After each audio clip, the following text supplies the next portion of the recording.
On this episode of Extraordinary Lives, I'm talking to Mark Forstater. Mark is best known as a film producer, most notably Monty Python and the Holy Grail, which achieved huge global popularity, as well as plenty of controversy. He's an author of 7 non-fiction books about philosophy and spirituality, including The Seventh Python. I'm interested to know Mark's thoughts on even trying to go about making a comedy film nowadays without offending someone. It must be near impossible. Mark has recently set up Dreambird Studios, and I want to know what makes Dreambird different to the traditional business model of how films are made and funded. I'm really looking forward to talking with Mark. Mark, welcome. Well, good to be here. Tell me, who is Mark Forstater? Who is Mark Forstater? Well, Mark Forstater is known as a film producer. He's also an author. He's also a record producer and an audio producer and a television producer. He's been doing a lot of things for a long time. And now he's a tech entrepreneur. Cool. I can't wait to find out about that. I want to go back to when you were growing up. What did you want to be when you were growing up? I had no idea what I wanted to be. But my mother, being a good Jewish mama, said, well, you'll never be a doctor. You're not smart enough to be a lawyer. What do you think about being an accountant? And I said, no way. I'm not interested in that at all. I had no idea what I wanted to do. Interesting. So there's so many things you've now done. What was the journey and the inspiration to ultimately getting into film producing? Yeah, well, from an early age, I was going to the local, cinema, the movie house, and watching whatever was on, whether it was an Audie Murphy war film or, an action movie or Disney, And when I was about 16, I have an older brother, and he and his friends started going to a new cinema, which had opened up near us. And it was an art house cinema. They were showing films by Truffaut and Bergman, Fellini, all the great European directors. And suddenly I was watching all these movies which were totally unlike the ones that were in my local cinema. And I thought, I like these films. Yeah. How do they do it? How do they get these made? I just had a curiosity about it. I thought, well, I'd like to try and make these one day. I don't know how, but that was what started it. I love that. And from that inspiration to coming over to the UK, and ultimately then, tell me the journey of how that progressed. Well, I wanted to make movies, but I didn't know how to. And eventually I couldn't face going to the West Coast because I had no money. And I thought, if I go there, I need a car. I don't know anyone. It was like too far. So I went to New York City, to the City College of New York Film School, which was an evening course. And I took a job at an insurance company to pay my bills while I watched movies. I must have seen 10 films a week in New York. They had great, the Thalia Theater, the Museum of Modern Art. And I just caught up on all the old movies. It was an amazing education. And I met Terry Gilliam at the City College of New York Film School. We were fellow students. Eventually, we got an apartment together. This was in 1963. And the Vietnam War was going on, getting worse, and I couldn't stand being in the country while that was happening. I felt it was disassociation. I was a crime. I just couldn't face. Didn't want to be drafted for it. I couldn't even live in the country while it was happening. The kind of patriotism that was just too much for me. So I had a chance to go to Manchester to study for a year, study English, and I took that and went and did a year off. And I also got married at the same time. I was 20 years old. I got married. My bride was even younger. There was only one place in the country we could get married, which was North Carolina. So we had to fly down to North Carolina. And, And I had a little beard at the time, and my first wife is half Japanese. So when we walked down the streets of Raleigh, North Carolina, capital of the state, the traffic stopped. Stopped. It was an event. Yeah, it was like this. Every person in the car, these people, it was like we were aliens. I mean, so anyway, we got married. We took the flight back to New York, and that was it. Love that. Love that story. And you mentioned Terry Gilliam and what ultimately became your journey to becoming... Yeah, I was studying at Manchester. I then came back to Philadelphia. I went to Temple University. I got a degree, a BA, and I went back to Manchester to do a postgraduate course. Sure. I did the course, but I never wrote the thesis because I actually didn't want to be an academic, and I couldn't see a purpose in it. So I tried to get into television up there in Granada, Okay. and I couldn't get in, and eventually went to London to go to the London Film School. And during that time, I noticed Terry Gilliam's credit on a television show on London Weekend TV, and I thought, it has to be the same Terry Gilliam, I think. So I contacted the station, and they put me in touch with him, and sure enough, he had moved to England 6 months earlier, and so we remade our friendship. Brilliant. Which was amazing. And that ultimately led to you producing Monty Python, The Holy Grail. Yeah, well, Terry was about, at that time, Monty Python didn't exist. They were just about to begin. And so through him, I met Michael Palin and Terry Jones, Graham Chapman. And I obviously followed their progress. Sure. They had a tremendous series, which I loved. Yeah. And then they made a terrible film. They did a kind of a rehash of all their TV sketches, and they didn't like it either. It didn't do any business, and no one liked it. And Terry asked me if I would produce their next film. And of course I said yes. And they had a script which was half medieval, King Arthur, and half present day, Arthur King. And the only contribution I made artistically to it, because they didn't want me to give any, they didn't want an artistic producer. They wanted someone who just raised the money and get it together. I said, I prefer the medieval stuff, it's funnier, and I'm not so keen on Arthur King.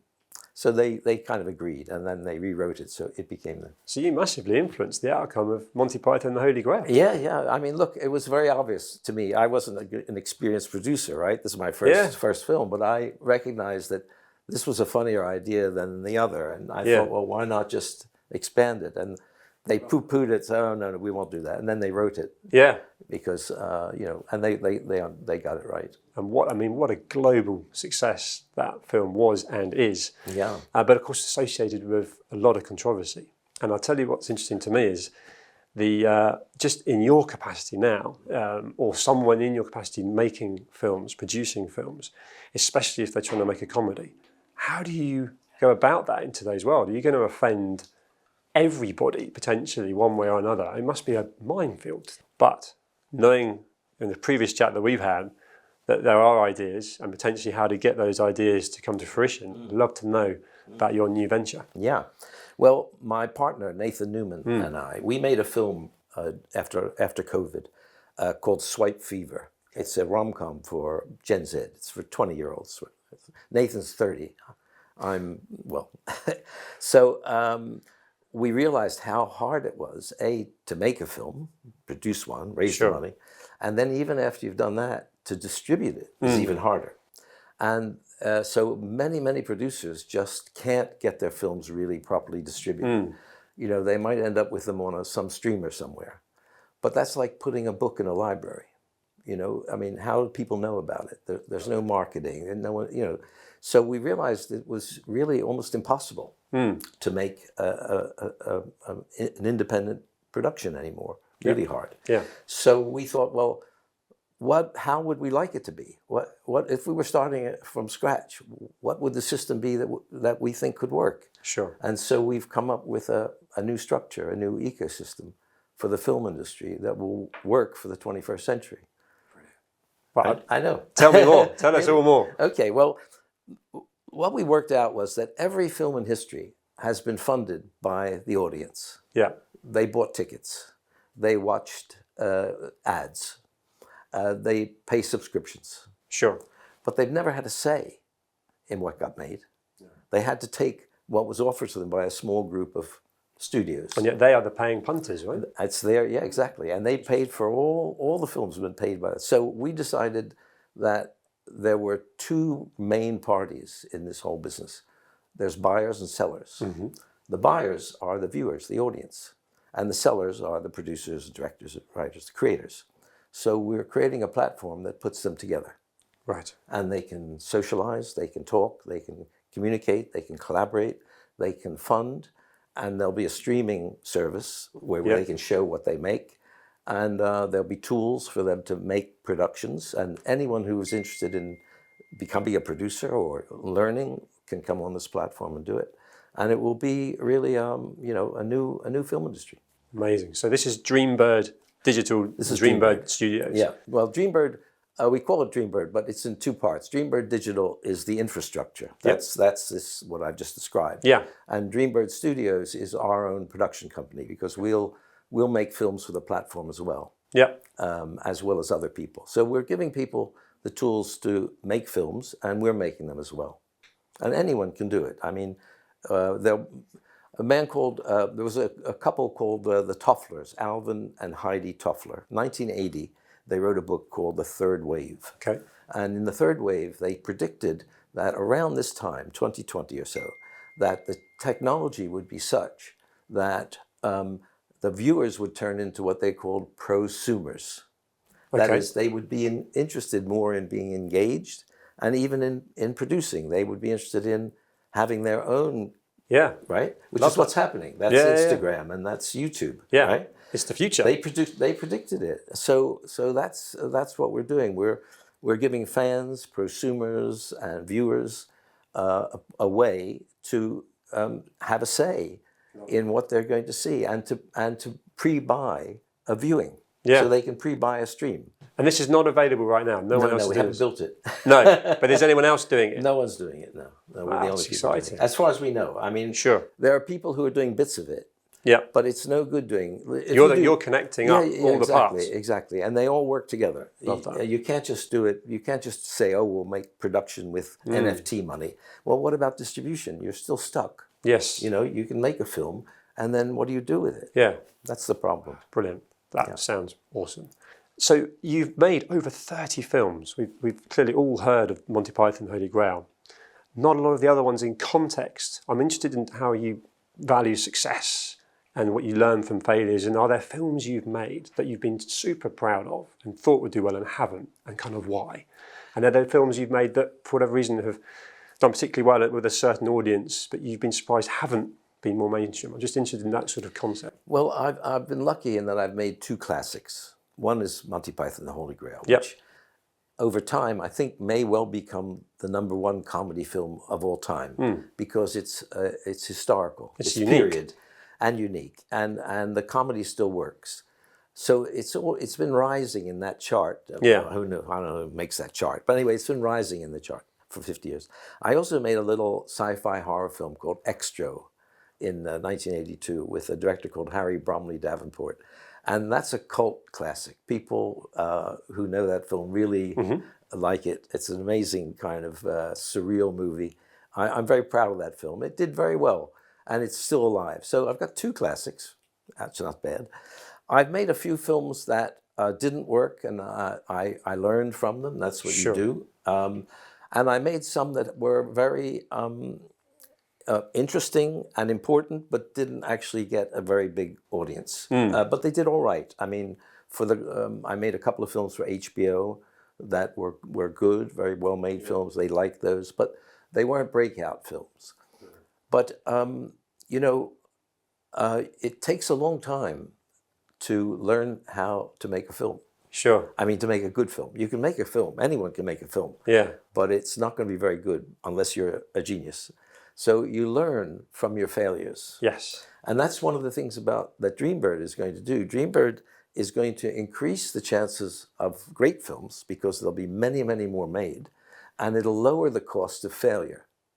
And lowering the cost of failure is really important. Yeah. Because Hollywood is totally risk averse. They have to spend so much on every movie. They're ultra, ultra cautious. Yeah. They can't take a chance. So you can't. There's no creative spark in that. No, I get that. It's a bit dead. Yeah. So Dreambird will allow all kinds of films to be made. There'll be terrible films made on there, but there'll be great ones too. Yeah. And the people who make the terrible ones will say, "I see what you mean. I'll make it better next time." You know. Yeah. But again, you're learning from. And look, I've been doing this for a very long time. Yeah. You know, you can watch a film, and you know it's good, and you say, "Wow, that's great. I think I could do that." Yeah. But actually, you can't. No. I mean, you could, but it will take you It's fascinating. Yeah. With that perspective Yeah. and the experience and the knowledge that you've got, is there a film that if you could just wave the magic wand and the funding was there and so on, that you would make? I can't say that there's one. Nathan and I at Dreambird Studios have a slate of 17 films. Okay. We'd like to make, Over time, you've just been... we've been gathering the projects and developing them, and people bring us projects which we like. Yeah. So we've just created a whole slate which we can make over 3 or 4 or 5 years. Yeah. We want to make all those films. Cool. Are they a specific genre? Are they more comedy related, or? Nathan wants to make a new film called Night Terror. Okay. Which is a kind of a horror film. Yeah. Because he suffers from night terrors.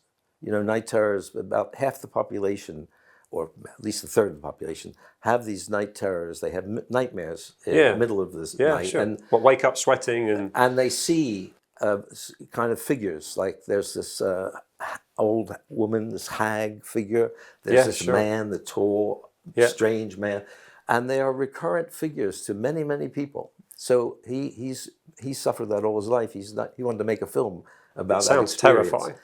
Yeah, it's you need to make it, right? Yeah. So he wants to do that, and I wanted to make it. Yeah. So I'd say of the 17, I'd like to see that one made for him. It looks like you keep fit. You've got a sparkle in your eye. What do you do to keep mentally fit and physically? Because I know that yoga is important to you. Yeah. I'd love to know how you got into that and kind of why. Okay. What else do you do? Okay, I started doing yoga in 1980. My second wife had done yoga since she was a teenager, and she got me into it. And from that, I then went on and did Tai Chi, because I'm very interested in Taoism and Eastern philosophies. Sure. And then recently I've added Pilates to it. So I do yoga and Pilates about 4 times a week, and I swim.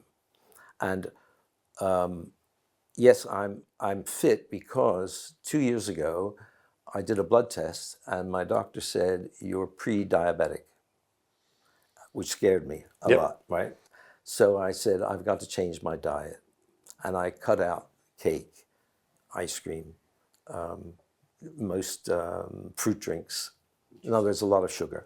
I reduced the pasta. And I eat no bread, more or less. I eat all of these things rarely, because I enjoy them. But they're a treat now, not every day. Exactly a treat. Yeah. So I've tried to reduce all the things that I know. So I lost 20 pounds over a period of, 6 months. And I've kept it off.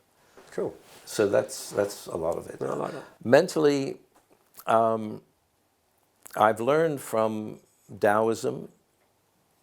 I got to Taoism through Confucius and Mencius. So it was like Confucianism led me to Taoism, and from Taoism I learned about Zen Buddhism, and I wrote a book about yoga, which I had to learn about yoga philosophy, which is Vedanta, yoga philosophy and Hindu philosophy.